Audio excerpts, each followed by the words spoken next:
قرآن پاک پڑھنا پھر اس کو حفظ کر لینا، یاد کر لینا، یہ کافی نہیں ہے۔ اب آپ کہیں گے کتنی پیاری محفل ہے کہ درمیان میں آپ نے کون سا مسئلہ چھیڑ دیا۔ میں کہہ رہا ہوں جناب صرف قرآن مجید پڑھ لینا، یاد کر لینا یہ کافی نہیں ہے۔ قرآن مجید پڑھنے والے، یاد کرنے والے دوسرے بھی ہیں جن کے بارے میرے آقا انعامدار مدینے کے تاجدار نے فرمایا قرآن پڑھیں گے ان کے حلق سے نیچے نہیں اترے گا، ان کے حلق سے نیچے نہیں اترے گا۔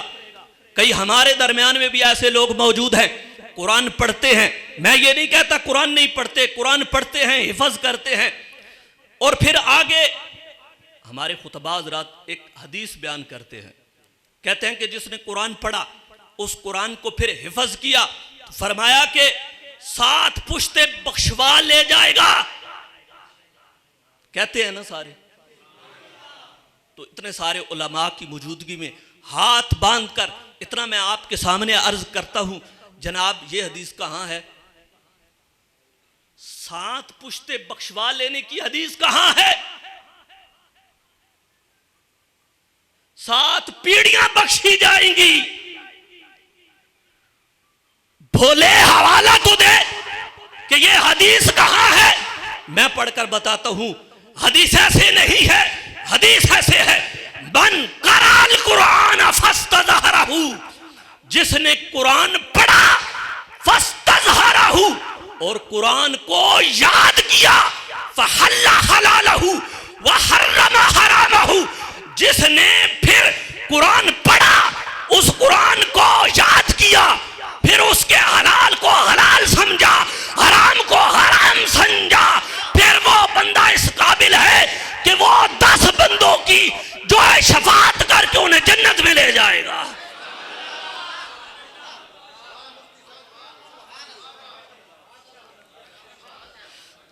بندوں کی شہادت، 10 بندوں کی گواہی کی بات ہے حدیث پاک کے اندر، اور وہ بندے جن پر جہنم واجب ہو چکی ہوگی۔ اور یہ قرآن پاک پڑھنا پڑھانا پکے سنی کا کام ہے، جس کے عقیدے میں گڑبڑ ہے رب کعبہ کی عزت کی قسم بلکہ 2 لاکھ کا مجمع اکٹھا کرے اور اس مجمع میں آدھا تیتر ہو آدھے بٹیر ہو، رب کعبہ کی عزت کی قسم این پی اے کو خوش کر سکتا ہے، این این اے کو خوش کر سکتا ہے، اپنے جہل عوام کو خوش کر سکتا ہے، لیکن یاد رکھو وہ نہ رب کو راضی کر سکتا ہے نہ رب کے پیارے لاڈلے محبوب کو راضی کر سکتا ہے۔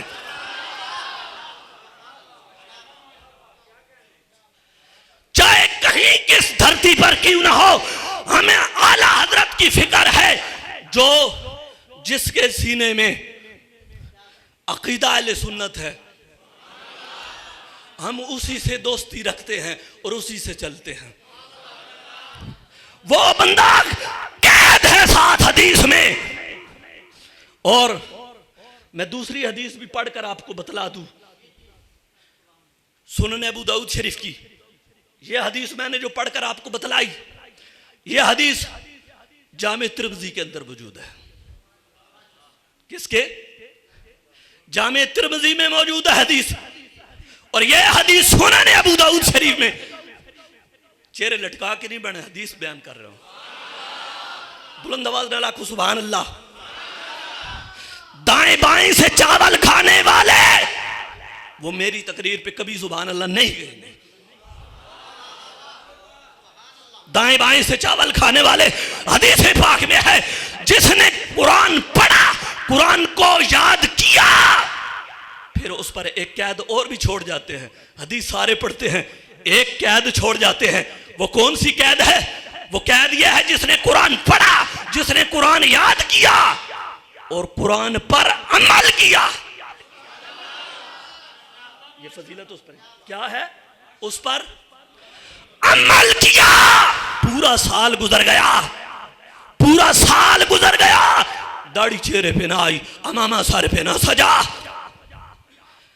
اور بازار میں آواروں کی طرح پھرتا رہا، بازاروں میں پھرتا اور پھر جناب والا جب رمضان المعظم شریف کا بابرکت دن آتے ہیں تو داڑھی بھی نکل آتی ہے، تیل بھی لگ جاتا ہے، امامہ بھی سج جاتا ہے.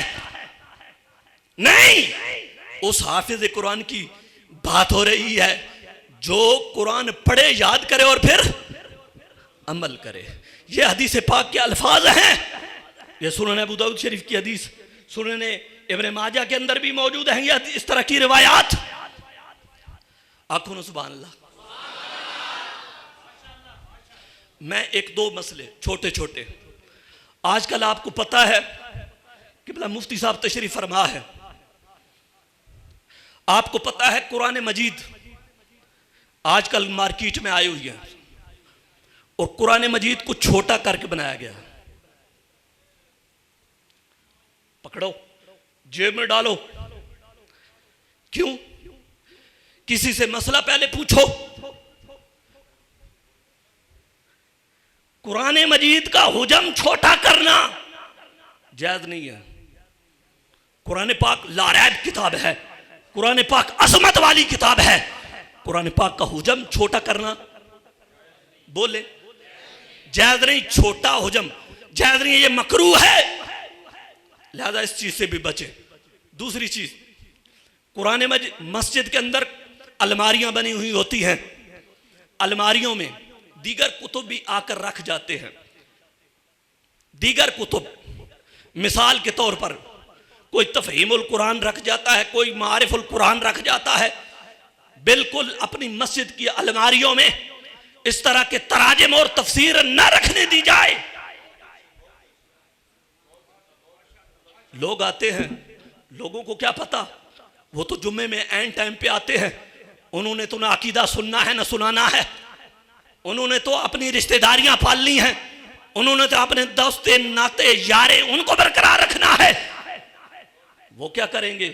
انہوں نے تو عین ٹائم پہ آنا ہے اور عین ٹائم پہ آ کر جناب والا جب جماعت ہوئی پڑھ کے گھر چلے جائیں گے اور پھر ٹائم لگا تو آئیں گے اور وہ یاد ان کے لگ گیا قرآن پاک، اس میں سے غلط عقائد لکھی ہوئی ہے.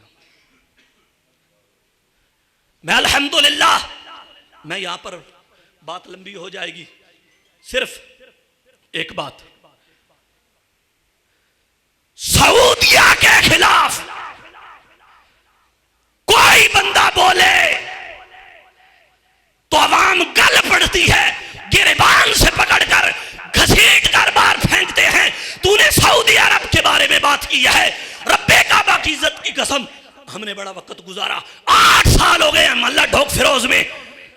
میں نے لہرا کے قرآن مجید اپنے ممبر پر بتلایا کہ یہ دیکھو ان کی ڈنڈیاں، قرآن مجید کا ترجمہ کیا، 2 نمبر ترجمہ کیا، اور پھر وہی قرآن مجید جو بھی آنے جانے والا اس کے ہاتھ میں تھما دیتے ہیں. اس سے بھی عقیدہ خراب ہو جاتا ہے. آخری بات، کوئی بھی کتاب ہو، ہر کتاب کا درجہ ہے، صرف ہے، نحو ہے. کوئی بھی کتاب، لغت کی کتاب ہے، ان کا درجہ ایک ہے. پھر اس کے بعد فقہ کی کتاب، پھر اس کے بعد علم الکلام، اس کے بعد علم التفسیر، پھر حدیث، پھر آخر میں قرآن مجید. تو ان کتابوں کو ترتیب سے رکھنا جائز ہوتا ہے. بات سمجھ میں آ رہی؟ جس صندوق کے اندر قرآن مجید ہو اس کے اوپر آپ کپڑا بھی نہیں رکھ سکتے. کیا؟ کپڑا بھی نہیں رکھ سکتے جس صندوق کے اندر قرآن مجید ہے. تو ایک کتاب کے اوپر، قرآن مجید کے اوپر دوسری کتاب نہیں رکھتے. تفسیر کی کتاب ہے وہ بھی، بلکہ تفسیر کی کتاب پڑھی ہے اور ایک طرف قرآن مجید پڑھا ہے. تفسیر کی کتاب نیچے رکھیں گے اور قرآن مجید. واخر دعوانا